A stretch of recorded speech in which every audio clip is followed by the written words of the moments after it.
माझ्या महाराष्ट्रातील बांधवांनो, भगिनी आणि मातांनो, नमस्कार. जय महाराष्ट्र. काय बोलू, कारण गेले काही दिवस त्याच गोष्टी पुन्हा पुन्हा सांगतोय. दिवस एक एक एक एक एक एक उजाडतोय, मावळतोय. नवीन दिवस उजाडतोय, तोही मावळतोय. अनेक जण मला प्रश्न विचारतात. म्हणजे प्रश्न तोच आहे जो तुमच्याही मनात आहे, माझ्याही मनात आहे. एकूणच हे जे काही युद्ध चालू आहे, मला एका लता दीदींच्या गाण्याची आठवण आली. संपूर्ण जगाची अवस्था सरणार कधी रण, याच परिस्थितीत आहे. वाट बघतोय आपण, हे रण संपणार कधी. आणि हे रण लढताना, युद्ध लढताना मागेही आपल्याला बोललो होतो की शत्रू समोर असेल तर आत्तापर्यंत आपण हिंदुस्थानी सगळे जे आहेत, सगळे माझे महाराष्ट्रातले माता भगिनी बांधव आहेत, त्यांनी एक गाव दोन तुकडे करून ह्या शत्रूचा कधीच नायनाट केला असता. पण हा शत्रू दिसत नाही आहे ना, तीच तर पंचायत आहे. आणि हा शत्रूसुद्धा एवढा विचित्र आहे की तो आपल्याच लोकांच्या माध्यमातून आपल्यावरती हल्ला करायला बघतोय. पण तरी देखील आपण सर्वांनी जो एक अभूतपूर्व पराक्रमच, मी म्हणेन, होय पराक्रमच आहे, अभूतपूर्व पराक्रम केलेला आहे की संयम, धैर्य, हिम्मत, जिद्दीने लढतो होता आपण. आणि ही जिद्द, मला खात्री आहे, उद्या हे आपलं युद्ध सुरू होऊन, म्हणजे महाराष्ट्राचं 6 आठवडे पूर्ण करतो आपण. 6 आठवडे फार मोठा काळ आहे. गेल्या वेळेला बोललो होतो तेव्हा 5 आठवडे पूर्ण केले होते. आता 6 आठवडे उद्या पूर्ण करू. आकडेवारी काय आहे, महाराष्ट्रामध्ये काय चाललेलं आहे, अनेकांना प्रश्न पडतो. मुंबईत काय चाललंय, महाराष्ट्रात काय चाललेलं आहे. मी नम्रपणाने आपल्यासमोर काही माहिती ठेवतो आहे. याचा अर्थ असं नाही की इतर देशामध्ये इतर राज्य काही कमी करतात, असं नाही आहे. पण आजपर्यंत, म्हणजे मी तुमच्याशी बोलतोय, हा आकडा माझा कालचा आहे. त्याच्यानंतर कालची रात्र आणि आत्ता 1 वाजतोय. 1 वाजेपर्यंत आणखीन हा आकडा पुढे सरकलेला आहे. आणि तो आकडा आहे, आपण महाराष्ट्रामध्ये किती टेस्ट केलेले आहेत. एक जे काही सगळीकडे काहूर उठतं ना, टेस्ट करा, करतोय आपण टेस्ट. जसं जसं आपल्याला शक्य होतंय तसं आपण या सगळ्या सोयीसुविधा वाढवतो आहोत. आत्तापर्यंत माझ्याकडे जो आकडा आहे, आत्तापर्यंत म्हणजे हा कालचा, मी पुन्हा एकदा सांगतो, काल संध्याकाळपर्यंतचा साधारणतः 66,796, म्हणजे 66,800 पर्यंत ह्या टेस्ट झालेल्या आहेत. त्याच्यामध्ये किमान 95% ह्या टेस्टमधले जे आपल्या व्यक्ती होत्या त्या निगेटिव्ह आलेल्या आहेत. म्हणजे त्यांना ह्याचा प्रादुर्भाव झालेला नाही.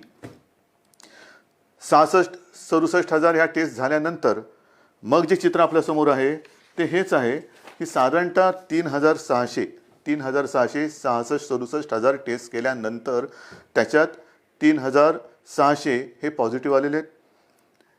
एकूण आत्तापर्यंत त्यातले 300-350 हे कालपर्यंत सांगतोय, ज्यांना ह्याचा प्रादुर्भाव झाला होता त्यांना बरं करून आपण घरीसुद्धा सोडलेलं आहे. आत्तापर्यंतसुद्धा एक आपण समाधान मानू शकतोय की जेवढे काही पॉझिटिव्ह रुग्ण आपल्याला सापडत आहेत त्यांच्यात किमान 70 ते 75% हे अतिसौम्य किंवा ज्यांना अजिबात लक्षणं नाहीत या वर्गात मोडत आहेत.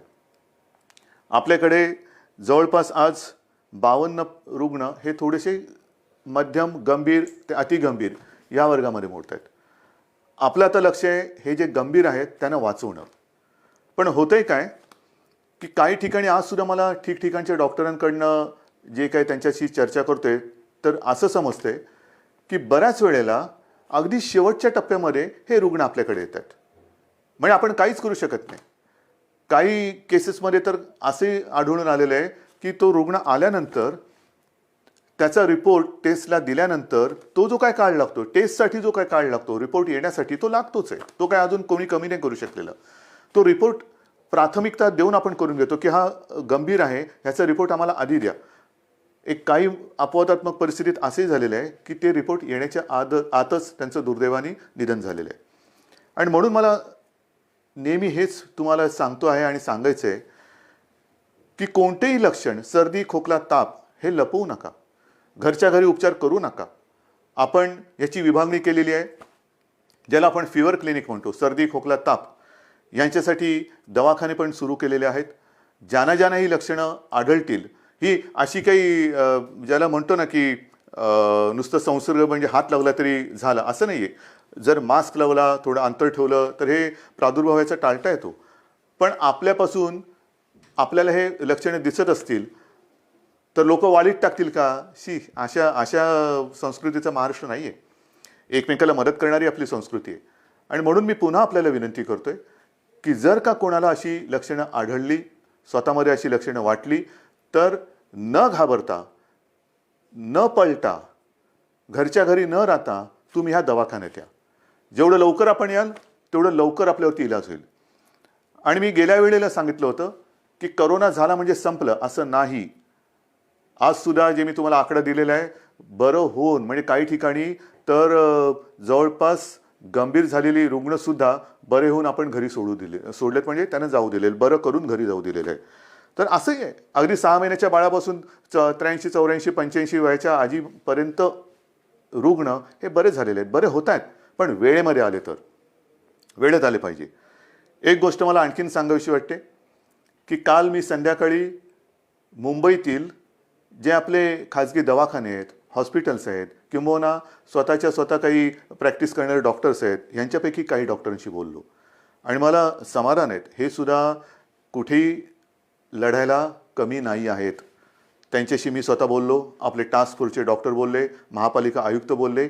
या सर्वांनी एक आपल्याला आश्वासन दिलेलं आहे, विश्वास दिलेला आहे की आज उद्यापासून ह्यांच्या सगळ्या ज्या काही प्रॅक्टिस आहेत, विशेषतः नॉन कोविड पेशंटसाठी, नॉन कोविड म्हणजे ज्यांना कोविड नाही आहे, कोरोना झालेला नाही आहे, असे सुद्धा अनेक रुग्ण त्यांच्या जुन्या तक्रारी आहेत.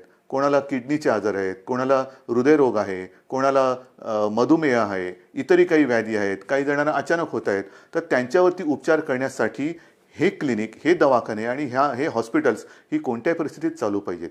नाहीतर करोना करोना करोना करताना ह्यांच्याकडे दुर्लक्ष झालं तर हाही वर्ग खूप मोठा आहे.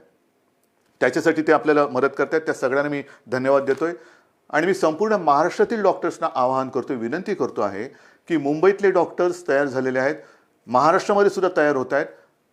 पण आता घाबरू नका. तुम्हाला जे जे काही हवं आहे, जे जे काय सरकार म्हणून करता येणं शक्य आहे, ते सर्व सरकार म्हणून आम्ही करतो आहोत. काही काळजी करू नका. तुम्हाला अगदी PPE किट पाहिजे असतील, जिथे जिथे शक्य आहे, कारण आजही या सगळ्या उपकरणांचा थोडा नाही म्हटलं तरी तुटवडा आहेच. मी उगाच काहीतरी खोटं सांगणार नाही आहे, पण तुटवडा थोडासा आहे. पुरवठा होतो आहे, केंद्राकडनं होतोय, राज्य सरकारसुद्धा जिथून जिथून शक्य होईल तिथून तिथून हा जो काही उपकरणांचा आपल्याला पुरवठा होऊ शकतोय त्यांना संपर्क करून त्यांच्याकडनं सुद्धा घेतोय. म्हणजे हे होत आहे, परिस्थिती सुधारते, नक्कीच सुधारते. धान्याच्या बाबतीत सुद्धा जवळपास 80-90% लोकांपर्यंत राशन आपण पोहोचवलेलं आहे. भगवा रेशन कार्डच्या बाबतीमध्ये राज्याने जो एक मोठा निर्णय घेतला त्याच्याप्रमाणे वाटप आता येत्या काही दिवसात सुरू होते. आपण त्यांना कमी दराने, सवलतीच्या दराने अन्नधान्य देतो आहोत.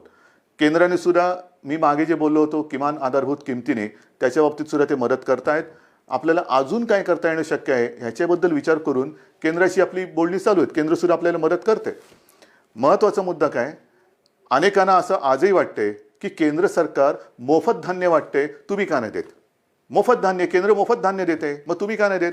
मोफत देत आहे, पण ते आत्तापर्यंत तरी फक्त त्यांनी तांदूळ दिलेला आहे. आणि हा तांदूळ सुद्धा अन्न सुरक्षा जी काही आपली एक योजना आहे त्यातल्या लाभार्थ्यांसाठी आहे. जसजसा तांदूळ येतोय तसं तोही आपण वाटतोय. या तांदूळाबरोबर आपण डाळ आणि गव्हाची मागणी केलेली आहे. कारण नुसतं तांदूळ घेतोय तो आम्ही देतोय, पण तांदूळासोबत म्हणजे भाताबरोबर गहू आणि डाळ तर पाहिजे. त्या गहू आणि डाळीची सुद्धा आपण मागणी केलेली आहे. आणि मला विश्वास आहे अजून जरी त्याच्यात काही सुधारणा झाली नसली तरी लवकरात लवकर केंद्र सरकार ही आपली मागणी मान्य करून डाळीचा आणि गव्हाचा सुद्धा पुरवठा आपल्याला करेल. तो जसा येईल तसा तो आपण वितरण करायला त्याची सुरुवात करतोय. एकूणच काय की हळूहळू आता गोष्टी या आपल्याला लक्षात आल्यानंतर त्याच्याही बाबतीत यंत्रणा ही व्यवस्थित काम करते आहे. हे सगळं करताना आता उद्या 20 तारीख आपण तर आपला लॉकडाऊन 30 तारखेपर्यंत आणि केंद्र सरकारने म्हणजे माननीय पंतप्रधानांनी तर 3 मे पर्यंत केलं. चांगली गोष्ट केली. ह्याचं कारण असं की गेल्या काही दिवसामध्ये हे जे काही आकडे आहेत हे केंद्र सरकार सुद्धा बोलते की थोडेसे त्याच्यामध्ये घट होते. महाराष्ट्रामध्ये सुद्धा आणि मुंबईमध्ये सुद्धा मी अद्याप काही बोलणार नाहीये. गेल्या काही दिवसातले आकडे ह्याची पुन्हा मी एक तपासणी करायला सांगितले की मला खात्रीपूर्वक सांगा. आहे रोजची मला माहिती येते, पण कुठेही भ्रमात आपण राहायचं नाहीये. कारण हा कोरोना जो आहे जगभराचा आपण अनुभव घेतला तर त्याची वाढ होते, पुन्हा थोडी खाली होते, पुन्हा वरती येतो, पुन्हा खाली जातो. हे थोडं वरखाली होतं. खाली लवकर येईल आणि वर जास्त जाणार नाही ह्याची दक्षता आपल्याला घ्यायची. कुठेही भ्रमात राहून चालणार नाही, गाफील राहून चालणार नाही. आता काय झालं, आला खाली नाही, खाली नाही, तो खाली आला आणि आपण गाफील राहिलो तर तो खाली आणि जाऊ रे. तर तसं नकोय, मला गाफील राहायचं नाहीये. आज मला महत्त्वाचं जे सांगायचं आहे की 20 तारखेपासून जे काही सगळं ठप्प झालेलं आहे, अर्थचक्र आपलं या करोनाच्या चिखलात रुतलेलं आहे. अर्थचक्र हे पुन्हा फिरवायलाच पाहिजे, नाहीतर कोरोनातून आपण बाहेर पडू आणि आर्थिक संकटात म्हणजे आगीतून फुफाट्यात. आणि त्याच्यासाठी उद्यापासून परत एकदा गणपती बाप्पा मोरया करून काही ठिकाणी आपण याला मोजक्या आणि माफक स्वरूपात परवानगी देत आहोत. त्याबद्दल सुद्धा मला थोड्याशा गोष्टी स्पष्ट करायच्या आहेत. आता एकूण राज्याचं जर का चित्र आपल्या डोळ्यासमोर आणलं तर काही जिल्हे सुदैवाने हे 0 रुग्णाचे आहेत. 0, तिकडे एक सुद्धा रुग्ण नाही आहे आणि तो होताही कामा नये. काही ठिकाणी जे थोडेसे होते त्याच्यात आता घट येत म्हणजे नवीन रुग्ण नाही आहे आणि त्याच्यात वाढ होत नाही आहे. ते सुद्धा बरे होऊन घरी चाललेले आहेत. मग आपण थोडे झोन केलेले आहेत, red zone, orange zone, green zone. Red zone साहजिकच आहे, जिकडे आज देखील रुग्णांच्या संख्येमध्ये वाढ होते, ते रेड झोन आहेत. ऑरेंज झोन जिकडे रुग्ण आहेत पण नवीन वाढ तशी झालेली नाही आहेत. आणि तिसरं ग्रीन झोन म्हणजे तिकडे 0 आहे. तर ह्या खास करून ग्रीन झोनमध्ये आणि ऑरेंज झोनमध्ये आपण माफक स्वरूपामध्ये उद्योगधंद्यांना परवानगी देतो आहोत. ह्याबद्दल सूचना या तळागाळापर्यंत गेलेल्या आहेत. आजपर्यंत आपण काय करत होतो, फक्त आणि फक्त जीवनावश्यक वस्तूंच्या उद्योगांना आणि त्याच्या मालवाहतुकीला परवानगी देत होतो. आता जिथे जिथे शक्य आहे त्या उद्योजकांना सुद्धा आपण सांगतो आहोत की जर तुम्ही तुमच्या मजुरांची काळजी, कर्मचाऱ्यांची काळजी तुमच्या त्या आवारात घेत असाल, आम्ही धान्य पुरवठा करू, तुमचं रॉ मटेरियल येईल, सगळं काम तुम्ही करा, मजुरांची ये जा होता कामा नये. कारण हे जे काय माल वाहतूक वेगळी आणि व्हायरस वाहतूक वेगळी. आपल्याला व्हायरस वाहतूक नाही करायची, आपल्याला माल वाहतूक करायची. म्हणून माल चालू राहील, त्याची वाहतूक चालू राहील, पण व्हायरस बंदी ही राहणारच. व्हायरसची वाहतूक होणार नाही. ही व्हायरसची वाहतूक ही कळत नकळत होते आहे. आणि म्हणून आता मला कोणताच धोका पत्करायचा नाही आहे, अजिबात नाही आहे. जे तुम्ही आत्तापर्यंत सहकार्य केलेत मला माहिती आहे खूप कठीण आहे. काही न करता शांत बसून राहायचं ह्याच्यासारखी दुसरी मला नाही वाटत दुसरी कोणती शिक्षा असेल. पण ती शिक्षासुद्धा तुम्ही एक तुमचं कर्तव्य म्हणून भोगता आहात, सोसता आहात. तुम्ही शिस्त पाळताना मी दुसऱ्याला शिस्त नाही मोडू देणार, अजिबात नाही. कारण ती आता परवडणार नाही आपल्याला. आणि त्याकरता आपण ह्या काही गोष्टी सवलती म्हणा किंवा थोडीशी एक हातपायाची म्हणजे बराच वेळ अंग आखडून गेल्यानंतर हळूहळू आपण सुरू करतो ना, तसं सुरू करायचं आहे. एकदम उठून उड्या मारायला लागला तर पुन्हा काहीतरी व्हायचं. तर तसं नाही, हळूहळू शिथिलता आणत आपण पुन्हा पूर्वपदावरती यायचं आहे. आणि त्याच्याकरता ह्या काही ज्या मुभा म्हणतोय त्या आपण देतो आहोत. त्याच्यामध्ये साहजिकच आहे, शेती आणि कृषी याच्यात पहिलेही बंधन नव्हतं, आताही नाही, राहणार नाही. जीवनावश्यक वस्तू, त्यांचा पुरवठा, त्यांचं उत्पादन ह्याच्यात कुठेही एक रुकावट येणार नाही. इतरही काही ज्या काही गोष्टी आहेत त्याची सुद्धा वर्गवारी केलेली आहे.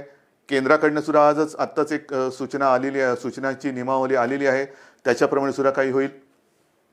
म्हणजेच काय की एक लक्षात घ्या की जिल्ह्याच्या विषयी आपण उघडत नाही आहोत, अजिबात नाही. या जिल्ह्यातून त्या जिल्ह्यात जायला अजूनही परवानगी दिलेली नाही. फक्त माल वाहतूक होत राहील, पण आपण तर घरातच राहायचं आहे. जिल्ह्यातल्या जिल्ह्यात जिथे म्हणजे हे जिल्हे जिथे त्याच्यात काही 0 आहे, ग्रीन झोन आहे, तिथल्या तिथे म्हणजे तिथे आता कोरोना नाही आहे, त्याच्यात आपण तिथल्या तिथे ये जा करायला देतोय.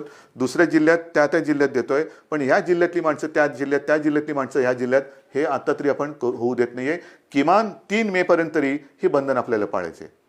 आणि हे करताना मला साहजिक आहे की काही जणांच्या मनासारखं होतंय, ते आपल्याला आशीर्वाद देत आहेत, माझं कौतुक करतायत, उद्धवजी चांगलं काम करतायत. काही जणांच्या मनासारखं होत नाही आहे, साहजिकच आहे, ते माझ्यावरती थोडेसे रागावले असतील. खास करून मी माझ्या पत्रकार बांधवांना सांगतोय, पत्रकार बांधव, कारण काल आपण एक नियम सगळ्यांना सांगितलं की वृत्तपत्रांवरती बंदी नाही आहे, अजिबात नाही आहे. वृत्तपत्र ही जसं आपण पेपर स्टॉल म्हणतो तिथे उपलब्ध करायला काही हरकत नाही आहे, पण खास करून मुंबई पुणे जिथे रेड झोन आहे तिथे मात्र घरोघरी वृत्तपत्र आज तरी टाकू देणं हे मला योग्य वाटत नाही आहे. मला कोणाशी वाद नाही करायचा की याने काय होतं त्याने काय होतं, नाही. कदाचित माझी भीती अनाठही असेल, भीती अयोग्य असेल. मला कोणी वाईट म्हणतील म्हणू देत, मी महाराष्ट्रासाठी वाईटपणा घ्यायला तयार आहे, जरूर तयार आहे. जर माझ्या महाराष्ट्राचं भलं होणार असेल आणि त्याच्यासाठी मी वाईट ठरत असेल तर मी वाईटपणा घ्यायला तयार आहे. अत्यंत नम्रपणाने, जसं तुम्ही माझं कौतुक करता तसंच हा वाईटपणा सुद्धा मी स्वीकारायला तयार आहे. पण कृपा करून आत्ता ह्या आणीबाणी म्हणजे हे आरोग्यविषयक आणीबाणी असताना त्याच्यात मला कोणताही धोका घ्यायचा नाही आहे. अयोग्य योग्य हे उद्या कळेल, पण समजा कुठे काही फटकन काही घडलं तर मला आता मुंबई पुणे आणि इतर कुठे काय असेल तिथे हे कोणत्याही परिस्थितीत संकट संपवायचं आहे. आणि म्हणून मी आपल्याला सगळ्यांना सांगतो की आजपर्यंत जसं तुम्ही मला सहकार्य केलं तसंच सहकार्य हे मला नाही, आपण आपल्याला स्वतःला सहकार्य करतोय. याचं कारण आज तरी या रोगावरती औषध आलेलं नाही, कोणती लस आलेली नाहीत, प्रयोग सुरू आहेत. पण असं ठामपणे कोणी सांगत नाही हे औषध घ्या म्हणजे पी हळद आणि हो गोरी, असं काही नाही आहे. अजूनही असं सापडलेलं नाही आहे. ते सापडेल तेव्हा हे सगळीकडे होईल, मग ही भीती कमी होईल. पण आत्ता तरी याच्यापासून लांब राहणं हे एवढाच हा एकच उपाय आपल्याकडे आहे. आणि त्याकरता मी पुन्हा एकदा आपल्याला सगळ्यांना सांगतोय की एकतर जरी ही थोडीशी मुभा आपण सर्वांना देत असलो तरी नागरिकांना कृपा करून विनंती आहे की आपण मात्र घराबाहेर पडायचं नाही आहे.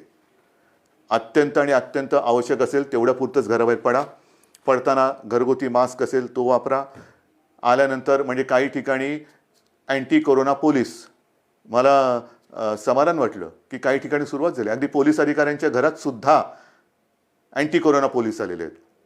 मी काल ऑनलाईन बातमी बघताना आपल्या विश्वास नांगरे पाटलांना त्यांच्या घरात जाताना त्यांच्या अँटी करप्शन पोलीसने अडवलेलं आहे की बाबा थांबा, बाहेर फोन तुमचा सॅनिटाईज करा, हात धुवा, आत आल्यानंतर पहिला आंघोळीला जा. हे फार महत्त्वाचं आहे. अँटी कोरोना पोलीस म्हणजे घरातल्या घरात आपण काळजी घेणं गरज आहे.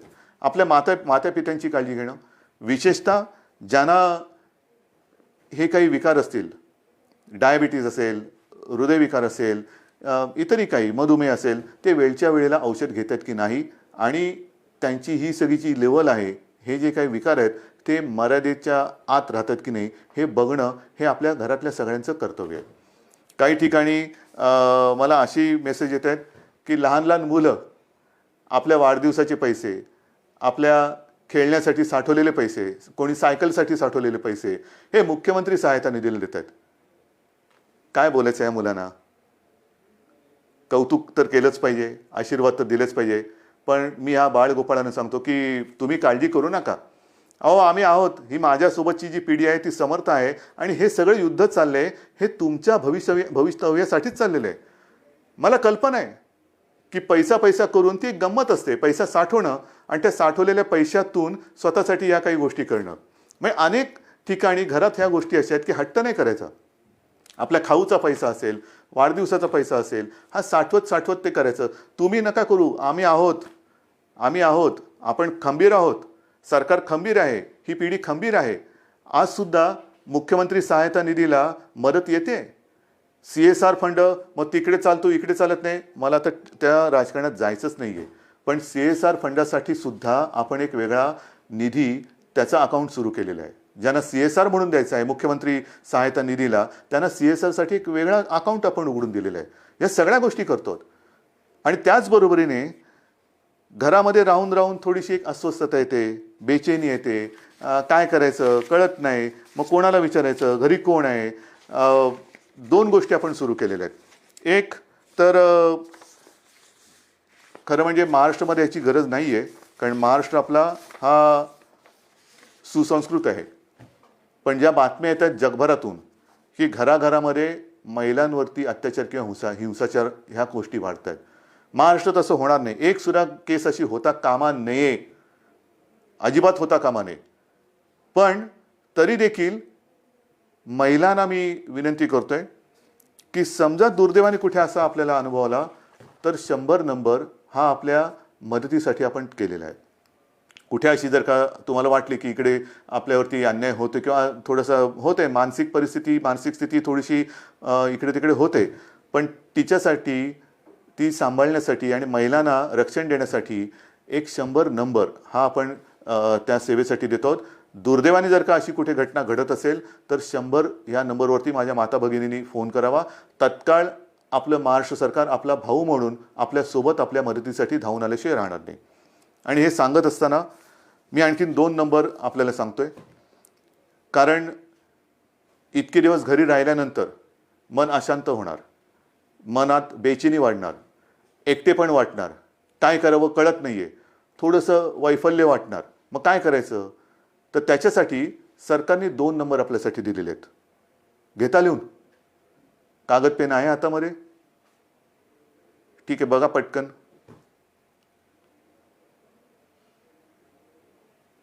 घ्या लिहून. पहिला नंबर आहे तो मुंबई महापालिका आणि बिर्ला. अनेक स्वयंसेवी संस्था आपल्याला विविध रूपाने मदतीला येत आहेत. कोणी अन्नधान्य देत आहे, कोणी पैसे देत आहे, कोणी उपकरणं देते, काही या सेवा देत आहे. त्याच्यामध्ये बिर्ला आणि मुंबई महापालिका ह्या दोघांनी मिळून एक सेवा सुरू केलेली आहे. नंबर नीट लिहून घ्या. 1800 लिहिलात? 1800 120 820050. पुन्हा एकदा सांगतो. 1800 120 820050. हे मुंबई महापालिका आणि बिर्ला यांच्या सौजन्याने आहे. दुसरा नंबर जो आहे त्याच्यामध्ये आपला आदिवासी विभाग आहे. त्या आदिवासी विभागाने एक जबाबदारी घेतली, त्यांना सुद्धा धन्यवाद देतो. त्यांच्यासोबत प्रोजेक्ट मुंबई ही एक संस्था आहे आणि दुसरी प्रफुल्ला. ह्या तीन जण मिळून त्यांनी सुद्धा ही एक सेवा सुरू केलेली आहे. तोही नंबर देतो. तो नंबर घ्या. 1800 बरोबर आहे. 1800 102 4040. सांगू परत? घ्या. 1800 102 4040. तर असं हे आपण जे काय करता येणं शक्य असेल ते करतोय. पण तूर्त 3 मे पर्यंत बाकी सगळ्या गोष्टी ह्या लॉकडाऊनमधल्या तशाच बंद राहतील. कोणत्याही स्वरूपाचे धार्मिक, राजकीय, सांस्कृतिक कार्यक्रम हे महाराष्ट्रामध्ये होणार नाही. कोणत्याही प्रकारची रेल्वे वाहतूक, विमानाची वाहतूक ही महाराष्ट्रात, मुंबईत होणार नाही. वृत्तपत्र माझ्या बांधवांना त्यांना सांगतोय की काल मी काही जबाबदार संपादकांशी आणि व्यक्तींशी बोललो. त्यांच्याशी त्यांना नीट समजून सांगितल्यानंतर त्यांनाही हे लक्षात आलेलं आहे. येत्या 2-3 दिवसात मुंबई पुन्हा वगळून इतरत्र महाराष्ट्रामध्ये आपण काय करू शकतो त्याच्याबद्दल आपण निर्णय घेतो आहोत. काळजी करू नका. सगळ्यांनाच कामं करण्याची इच्छा आहे. कोणालाच असं वाटत नाही आहे की हे बंधन आपल्याला फार हितकारक आहे. अजिबात नाही आहे. शेवटी बंधन टाकणं ही आनंदाची नाही तर अत्यंत क्लेशकारक गोष्ट असते. तुम्हाला मी उलटं मुख्यमंत्री म्हणून आणि सरकार म्हणून आमचं काम असं आहे की जास्तीत जास्त स्वातंत्र्य, एक मोकळेपण हे आपल्या जनतेला द्यावं, आनंद त्यांना द्यावा. पण ही परिस्थिती अशी आहे की सगळ्यांना बंधन आणण्याची एक विचित्र परिस्थिती या सरकारवरती आणि संपूर्ण जगावरती आलेली आहे. मला खात्री आहे की ह्या सगळ्या गोष्टी आपण समजून घेत आहात. समजून घेतल्या नसत्या तर तुम्ही सहकार्यच केलं नसतं.